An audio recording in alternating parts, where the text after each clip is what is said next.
25 vjet kanë bërë të njëjtën gjë.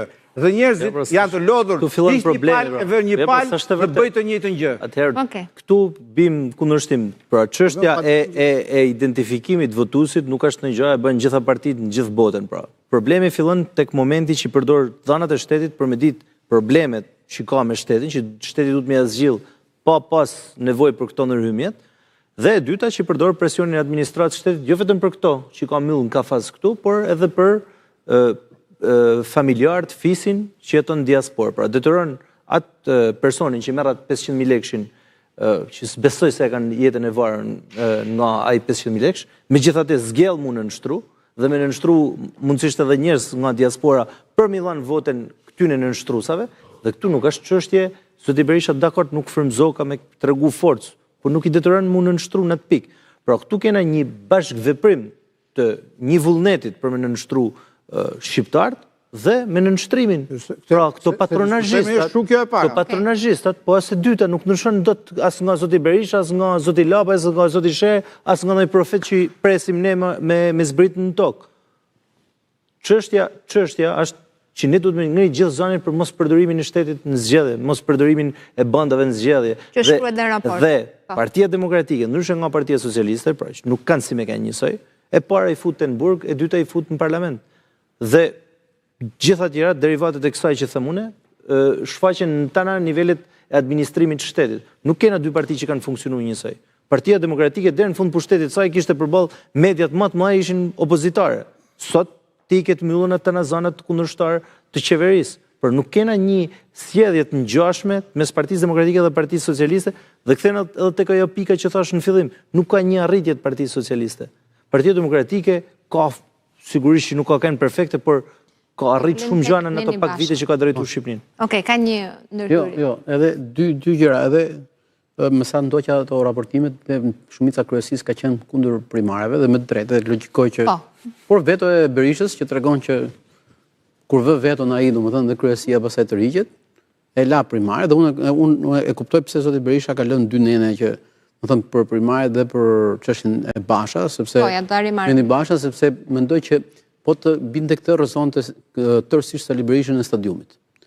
Dhe edhe pse e di shumë mirë që primaret vetë ai nuk i zbatoi, apo nenin Basha tha që nuk janë kushtet për ta zbatuar, i la aty për të kuptuar, për t'i lënë fuqi kësaj gjëje që do të vazhdojë të jetë Sali Berisha që ka premtuar primare, garë, domethënë, dhe dorëheqja nëse humb zgjedhjet. Dhe po pra janë dy pika që por sot jemi fatkeqësisht jemi te ajo që Berisha sot është pengi asaj që premtoi në stadium dhe nuk i bëri, se tha do bëj opozitën bashkë, nuk e bëri, tha do rrëzoj Ramën për 3 muaj, 6 muaj.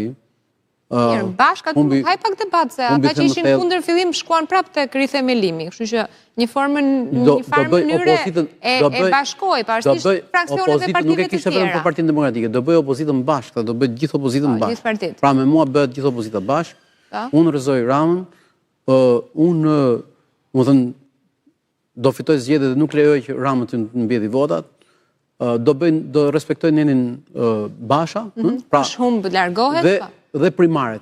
Dhe asnjë nga këto nuk u plotësua, domethënë në këtë pikë, kështu që Sali Berisha e di shumë mirë sot që është përballë kësaj gjëje, dhe çado që themi ne në krahasim me edhe se të njëjtat gjëra ka thënë edhe për Lulzim Bashën, pavarësisht se shtoi idenë që i ka shitur zgjedhjet, po në fund fare pranoi që ja kanë vjedhur por nuk mbrojti votën, është 200 sa mijë vota më pak se sa 2021. Dhe kjo për mua domethënë është handikap, se Berisha është politikan i vjetër, e di shumë mirë ç'do thotë të bish në kontradikt me ato që ke premtuar dhe ke thënë. Po dikur nuk i kanë dalë llogarit. Dikur diçka ka çaluar. Shiko, në politik, pse mendon jo me parashikim të plotë. Se mendon që Merkeli po të kandidonte prapë nuk fitonte zgjedhjet në partinë vetë, fitote. Por shumica ikin për të hapur rrugën, jo se ti nuk fiton. Ai sado që të rri aty, ata që janë kryetar partie mund të fitojnë zgjedhjet. Ikin për të hapur dhe për të bërë një energjizim tërësisht partisë. Prandaj ikin. Jo se mund të jesh shumë i mirë, mund të kesh fat keq, për shembull, je kryetar partie, ke fatin keq që kryeministri është shumë i mirë. Ndërkohë ne po themi që PD-ja thotë që është shumë i keq, dhe prapë ti shkon ke kjo pika. Pra ka diçka që nuk shkon. Dhe prandaj ti mund të japësh dorë që jo se ke gabim edhe ideologjinë. S'ka pas momentin fitues. Ikën dhe vjen një tjetër. kështu bën gjithë botën dhe ti nëse ke mgul që e bëj vetëm unë, që unë nuk e mendoj që në Partinë Demokratike është vetëm Sali Berisha dhe vetëm ai shqetësohet nëse do vi PD-ja në pushtet apo jo. Okej. Kështu që mendoj që është detyrë dhe për këtë ka përgjegjësi kryesia, grupi parlamentar, Këshilli Kombëtar, që t'i bëjnë një pyetje Sali Berishës. E mund Edi Ramën apo jo? Kaq është pyetja. Ja, Tedi dhe Nenin Basha, lutem sepse